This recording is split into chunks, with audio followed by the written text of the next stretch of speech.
क्या बाबूलाल मरांडी को मुख्यमंत्री का चेहरा बनाना भाजपा को पड़ेगा भारी? क्या अर्जुन मुंडा हो सकते थे बाबूलाल मरांडी से बेहतर विकल्प?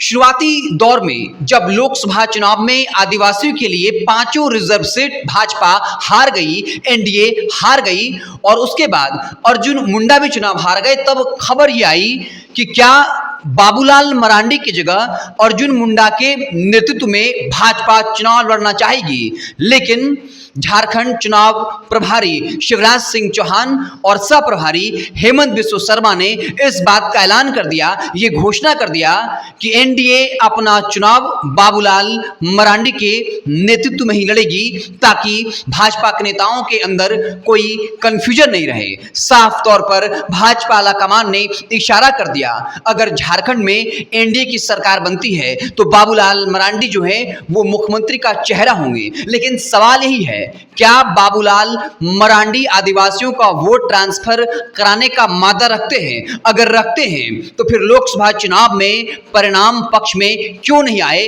क्या अर्जुन मुंडा को अगर सीएम का फेस बनाया जाता तो क्या कुछ बात बदल सकती थी? इन मुद्दों के मद्देनजर आज का हमारा पूरा सियासी विश्लेषण होगा। हमारे साथ हैं हमारे सहयोगी विवेक पांडे। विवेक जी, क्या लगता है आपको, बाबूलाल मरांडी को चेहरा बनाना क्या भाजपा को पड़ेगा भारी? देखिए, बाबूलाल मरांडी को भाजपा में इसी के लिए लाया गया था, जेवीएम पार्टी का विलय भी इसी के लिए किया गया था कि आदिवासी वोटर 26% आदिवासी वोटरों को टारगेट बाबूलाल मरांडी करे। भाजपा को कड़ी हार मिली थी 2019 में और उसी हार का जो समीकरण बैठा वो ये बैठा कि आदिवासी नाराज दिखे भाजपा के सरकार से। उस समय के मौजूदा सरकार रघुवर सरकार से जो आदिवासी थे वो कट गए थे, आदिवासियों को जोड़ना था। इसलिए बाबूलाल मरांडी एक ऐसे चेहरे थे जिन पे भाजपा ने दांव लगाया और भाजपा ने ये सोचा कि बाबूलाल मरांडी के भाजपा में आने के बाद से भाजपा आदिवासियों के बीच में एक मजबूत पैठ बनाएगी। इसलिए भाजपा में बाबूलाल मरांडी की एंट्री करवाई गई। उसके बाद से बाबूलाल मरांडी लगातार काम कर रहे हैं। अभी शिवराज सिंह चौहान जो कि भाजपा के चुनाव प्रभारी है और हेमंत बिस्व शर्मा जो कि सह प्रभारी है, वो झारखंड आए हुए थे। उन्होंने ये कहा कि बाबूलाल मरांडी के ही नेतृत्व में 2024 का झारखंड विधानसभा चुनाव एनडीए गठबंधन लड़ने वाली है। लेकिन आपको बता दें कि बाबूलाल मरांडी प्रदेश अध्यक्ष है भाजपा के, उनको लगातार भाजपा ने अहमियत दी, उनको नेता विपक्ष बनाया गया। भले उनको नेता प्रतिपक्ष की कुर्सी नहीं मिली लेकिन उनको फिर से प्रदेश अध्यक्ष बनाया गया। तो लगातार उनको अहमियत दी गई, भाजपा की तरफ से एक चेहरा बनाया गया उनको। लेकिन आपको ये भी बता दें कि क्योंकि वो प्रदेश अध्यक्ष है तो उनके ही नेतृत्व में चुनाव लड़ा जाएगा। लेकिन सीएम कौन बनेगा ये अभी तय नहीं हुआ है, ये चुनाव के बाद ही तय होगा। अर्जुन मुंडा को भी चुनाव लड़वाने की बात की जा रही है। तो अर्जुन मुंडा और बाबूलाल मरांडी एक कद के ही नेता है। तो देखने वाली बात है कि क्या बाबूलाल मरांडी को अगर सीएम बनाएगी भाजपा तो अर्जुन मुंडा उनके अंडर मंत्री के रूप में काम करना चाहेंगे? मुझे ऐसा नहीं लगता है कि अर्जुन मुंडा बाबूलाल मरांडी के नीचे मंत्री के रूप में काम करना चाहेंगे या फिर अर्जुन मुंडा के नीचे बाबूलाल मरांडी मंत्री के रूप में काम करना चाहेंगे। तो इन दोनों नेताओं के बीच में सामंजस्य ही बैठाना होगा। आपको बता दें कि बात करें 2014 के विधान, पहले इस पे एक सवाल ले लेते हैं। आपने ये कहा कि शिवराज सिंह चौहान ने, हेमंत बिस्व शर्मा ने कहा है कि चुनाव जो है वो बाबूलाल मरांडी के नेतृत्व में लड़ा जाएगा। इसका मतलब ये नहीं है कि बाबूलाल मरांडी ही सीएम का चेहरा होंगे, लेकिन मेरा ओपिनियन थोड़ा अलग है। मेरा ये मानना है कि अगर चुनाव एनडीए जीत ही जाती है, चूंकि बाबूलाल मरांडी को इसी शर्त पर लाया गया, प्रदेश अध्यक्ष बनाया गया, संगठन में उन्होंने अपने तरीके से जो है वो लोगों को तैयार किया है, तो क्या आपको नहीं लगता कि अगर एनडीए सीटें जीती हैं और बाबूलाल मरांडी की जगह अर्जुन मुंडा को सीएम बनाया जाता है तो बाबूलाल मरांडी बगावत कर देंगे? क्योंकि पहले से ये अंडरस्टूड है कि बाबूलाल मरांडी के नेतृत्व में जो है वो चुनाव लड़ा जाएगा। तो इस बात की मुझे प्रबल संभावना लगती है कि अगर एनडीए बहुमत ले ही आती है तो फिर बाबूलाल मरांडी ही सीएम का चेहरा होंगे। शिवराज सिंह चौहान, हेमंत शर्मा का जो बयान था वो उसी के तरफ इशारा कर रहा था, क्योंकि ये कंफ्यूजन लोगों में था कि अर्जुन मुंडा चुनाव लोकसभा का हार गए हैं, विधानसभा चुनाव लाने की तैयारी है, तो कहीं अर्जुन मुंडा और बाबूलाल मरांडी का कद जो है वो बराबर का है। इसलिए शिवराज सिंह चौहान ने, हेमंत शर्मा ने आकर क्लैरिफाई किया अपने नेताओं को कि आपका नेतृत्व जो है वो बाबूलाल मरांडी ही करेंगे। आपको बता दें कि अगर आप बिहार की बात लें या कहीं और की बात लें, प्रदेश अध्यक्ष कोई होता है, लेकिन नेतृत्व जो है वो किसी के नेतृत्व में चुनाव लड़ा जाता है और वही मुख्यमंत्री का चेहरा होता है। नेतृत्व के में चुनाव लड़ने का मतलब होता है सीएम का फेस होना। लेकिन बाबूलाल मरांडी का जो कद है, अर्जुन मुंडा का जो कद है, बराबर का कद है। लेकिन बाबूलाल मरांडी के नेतृत्व में अभी तक भाजपा चुनाव लड़ते आई है। यहाँ पे जितने भी उपचुनाव हुए हैं, सिर्फ एक उपचुनाव, रामगढ़ का उपचुनाव को छोड़ दें तो बाकी सब उपचुनावों में भाजपा हारी है। लोकसभा चुनाव में भाजपा ने सभी आरक्षित सीटों पर हार का सामना किया है। उसके बाद से क्या आपको लगता है कि अगर अर्जुन मुंडा को लड़वाने की बात की जा रही है तो बाबूलाल मरांडी के अंडर में अर्जुन मुंडा को मंत्री के रूप में काम करने के लिए रखा जाएगा? उसका तो एक विकल्प हो सकता है ना कि अर्जुन मुंडा को विधानसभा अध्यक्ष बना दिया जाए।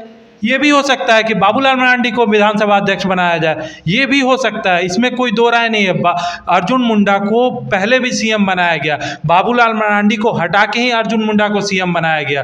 तो अब देखने वाली बात है, ये तो संगठन तय करेगा कि आखिर किसका जनाधार ज़्यादा है। क्या बाबूलाल मरांडी के चेहरे पर भाजपा को ज़्यादा वोट मिलेगा झारखंड भर से, या फिर आदिवासियों के सबसे बड़े नेता अर्जुन मुंडा है, जो भी जनता के बीच में सबसे ज़्यादा कनेक्शन बैठा पाएगा उसी को भाजपा पेश करेगी, क्योंकि भाजपा को भविष्य भी देखना है। अच्छा, बाबूलाल मरांडी को अगर भाजपा सीएम नहीं बनाती है, बाबूलाल मरांडी बगावत करके जाएंगे कहाँ? उन्होंने तो अपनी पार्टी का विलय करवा दिया है भाजपा में, वो इंडिया गठबंधन में जा नहीं सकते हैं। अब उनकी उम्र भी कुछ सालों बाद होने वाली है, तो अगर उनको मुख्यमंत्री नहीं बनाया जाता है तो वो फिर जाएंगे कहाँ? उनके सारे रास्ते को बंद कर दिया गया है। लेकिन अब देखना है, ये भाजपा संगठन पे डिपेंड करेगा कि वो मुख्यमंत्री किसको बनाती है। लेकिन मुख्यमंत्री तब बनेंगे जब एनडीए गठबंधन जीत पाती है। अभी सिचुएशन ऐसा बना हुआ है कि आदिवासी भी भाजपा के साथ कनेक्टेड नहीं दिख रहे हैं। बाबूलाल मरांडी के प्रदेश अध्यक्ष बनाए जाने के बाद भी जो है वो भाजपा 5 आरक्षित सीटों पे हार जाती है, तो हम कहेंगे कि भाजपा से आदिवासी कनेक्टेड है? बिल्कुल नहीं। नहीं तो 1 सीट भी तो जीतना चाहिए, 2 सीट भी तो जीतना चाहिए।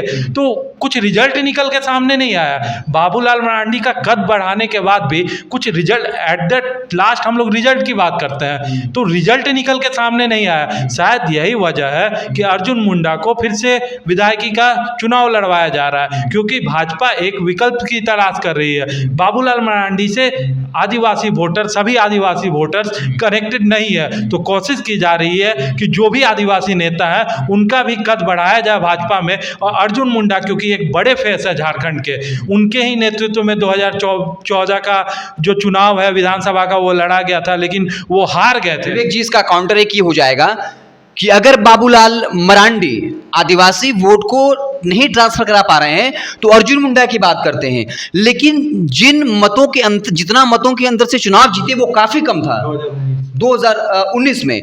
2024 में भी आप देखिए वो चुनाव हार गए, और पिछली बार जीते तो मात्र 1445 वोट से। तो ये भी नहीं कहा जा सकता कि अर्जुन मुंडा बहुत बड़े नेता हैं आदिवासी के, अगर वो होते तो एक मार्जिन से चुनाव जीतते। इस बार तो चुनाव हार ही गए, पिछली बार जीते तो मात्र 1445 से। और इसके पहले अगर आप जेवीएम का परफॉर्मेंस देखें, 2019 में जेवीएम इंडिया महागठबंधन से और एनडीए से अलग होकर भी सीटें जीत पाने में सफल हुई थी। क्या आपको ये नहीं लगता? देखिए, उस समय का समीकरण जो है वो कुछ अलग था, लेकिन आपको बता दें कि अर्जुन मुंडा का भी प्रभाव आदिवासियों के बीच में है। कोल्हान की हम बात करते हैं, कोल्हान में 14 सीटें हैं, वहाँ पे भाजपा के एक भी विधायक नहीं है, लेकिन अर्जुन मुंडा एक ऐसे नेता है जिनका कोल्हान में प्रभाव है। तो अर्जुन मुंडा को भाजपा में अहमियत देना पड़ेगा। अर्जुन मुंडा केंद्रीय मंत्री रहे हैं, तो मुझे नहीं लगता है कि बाबूलाल मरांडी के नीचे अर्जुन मुंडा मंत्री के रूप में काम करेंगे। हो सकता है कि उनको विधान विधानसभा अध्यक्ष बनाया जा सकता है अगर जीत पाती है भाजपा तो, क्योंकि एक बराबर का सिचुएशन हो जाएगा। लेकिन ये देखने वाली बात है कि भाजपा किसको कमान सौंपेगी। अर्जुन मुंडा को सौंपेगी तो अर्जुन मुंडा भाजपा के लिए भविष्य के नेता होंगे। बाबूलाल मरांडी भाजपा के लिए भविष्य के नेता नहीं है, वो अगले 5 साल के लिए मुख्यमंत्री रह सकते हैं, लेकिन उसके बाद भाजपा को एक आदिवासी विकल्प ढूंढना ही होगा। लेकिन ये तय है कि भाजपा झारखंड में आदिवासियों की ही राजनीति करने वाली है, क्योंकि कुर्मियों की राजनीति करने का जिम्मा जो है वो भाजपा ने पूरी तरह से आजसू को दे दिया है। भाजपा पूरा तरह से फोकस कर रही है आदिवासियों पे, क्योंकि जो जनरल वोट है और जो ओबीसी वोट है वो भाजपा को ऐसे ही मिलता है, उनके बीच में भाजपा का ऐसे ही पैठ है। तो अब भाजपा का पूरा प्लान जो है वो आदिवासी वोटरों को आकर्षित करने का है। यही एक वजह है कि अर्जुन मुंडा को विधायकी का चुनाव लड़वाया जा रहा है, क्योंकि अब अर्जुन मुंडा को बैठाया भी नहीं जा सकता है, वो सांसदी का चुनाव हार चुके हैं। तो अर्जुन मुंडा को इस चुनाव में यूज किया जा रहा है भाजपा की तरफ से। अगर भाजपा से उनको लड़वाया जाता है तो सीधे तौर पे कोल्हान को मजबूत करने का प्लान है, क्योंकि 14 सीटें जो है वो कोल्हान में है और अर्जुन मुंडा ही एकमात्र ऐसा नेता है और गीता कोड़ा ही एक ऐसी नेत्री है जिनका प्रभाव कोल्हान में है, और कोल्हान की कुछ सीटें जो है वो भाजपा को निकालनी है। तो बाबूलाल मरांडी वर्सेस अर्जुन मुंडा, किन पर दाव लगाना बीजेपी के लिए फायदेमंद का सौदा होगा।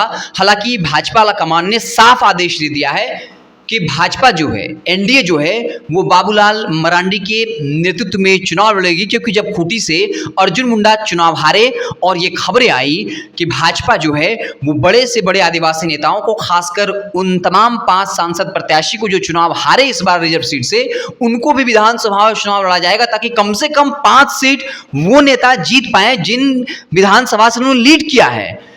क्योंकि आपको पता होगा कि पिछली बार जो 28 आरक्षित सीटें थी उसमें से मात्र तोरपा और खूंटी कोचे मुंडा, नीलकंठ सिंह मुंडा, हाँ, मात्र 2 सीटें जीत पाए 28 में। इस बार कोशिश है कि 8 से 10 सीटें जो है उन इलाकों में जीती जाए। इसके लिए सीता सोरेन से मुलाकात हुई, बाकायदा जो गीता कौड़ा हैं, अरुण उरांव हैं और अर्जुन मुंडा हैं, तमाम लोगों को चुनाव मैदान में उतारने की तैयारी है। आपको क्या लगता है, बाबूलाल मरांडी के नेतृत्व में चुनाव लड़ने की बात कही गई है, सीएम का फेस कौन होगा तो एनडीए के लिए ज्यादा फायदेमंद होगा, बाबूलाल मरांडी या फिर अर्जुन मुंडा? आपकी राय क्या है? आपकी सियासी समझ क्या कहती है? आपका सियासी दिमाग क्या कुछ कहता है? कमेंट बॉक्स में अपनी राय जो है वो जरूर दीजिएगा। देखते रहें वेब समाचार। बहुत बहुत धन्यवाद।